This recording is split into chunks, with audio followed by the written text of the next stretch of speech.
Do you feel like you're working your butt off in the background and your significant other and business partner is getting all of the credit?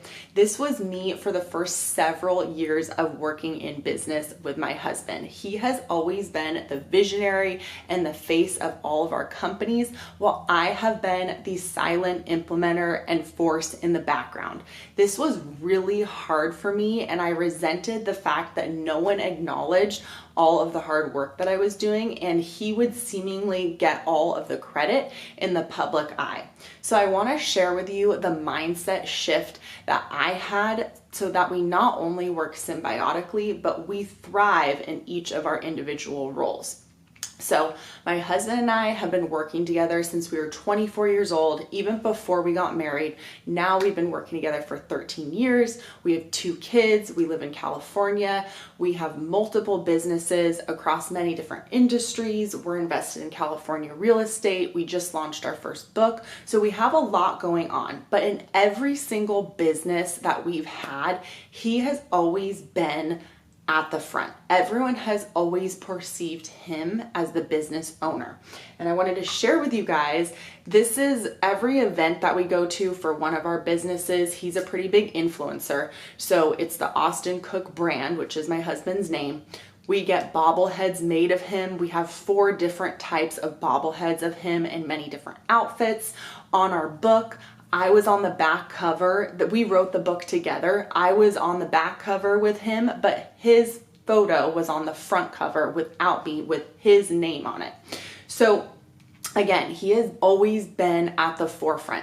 Even when we were younger, we had a clothing brand and retail store, and we were out downtown at the bars. It would always be like, oh, that's so cool. You have that clothing brand, Austin.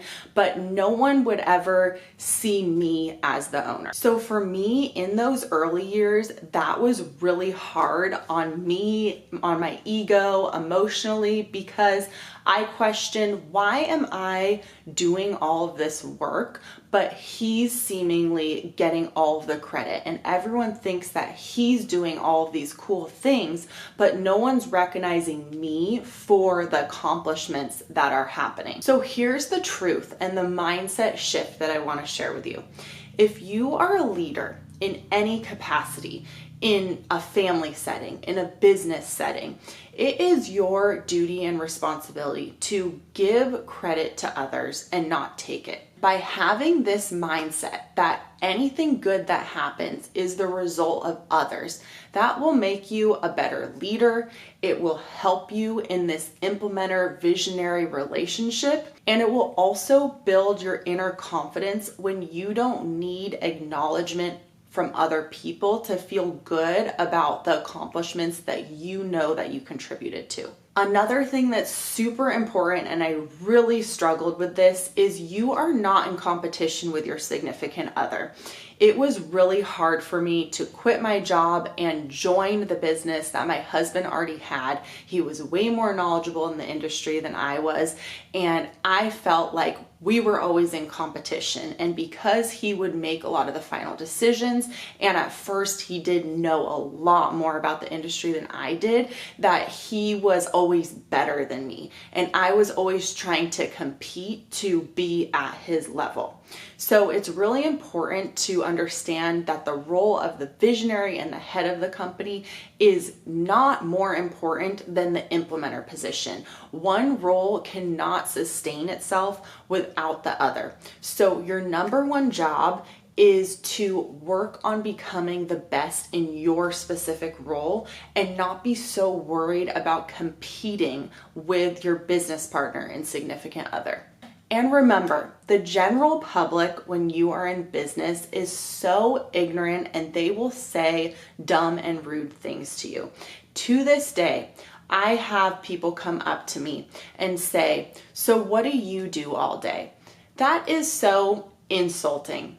But know this, everyone that's real, everyone that matters, your husband, you, your family, your close friends, the people that probably work for you, they know how hard of a worker you are. They know how much you contribute to the business's success. So ignore people who make dumb comments or ask dumb questions. Running a business is stressful enough, let alone running it with your spouse, growing a family, you want your business to be as successful as possible. And sometimes as the implementer, if you're someone that's running the operations, you may be running the people, you're analyzing all of the data, the information, how are we going to get this done?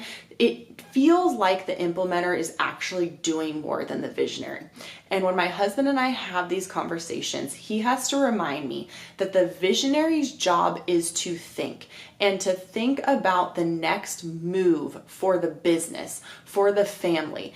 And that is a lot of weight on the visionary's shoulders. So although they may not be doing so many smaller tasks, they are doing the bigger overarching decision making of the business. And lastly, if one of you is in the public eye, everything good and bad falls on that person. So when we do great, yes, he is seen to get the credit a lot of the times. However, especially nowadays with social media, we have a very big following. We get a lot of hate too, and that all falls on him. And that can be really emotionally draining. So everything good and bad falls on the one person who everyone perceives as the owner of the business. So to wrap it up, the best thing that you can do is be the best version of you. If you have any questions or comments, you can leave them here. You can message them. My husband and I do individual coaching. We do couples business coaching. And if you like this, subscribe to my channel and we'll see you on the next video.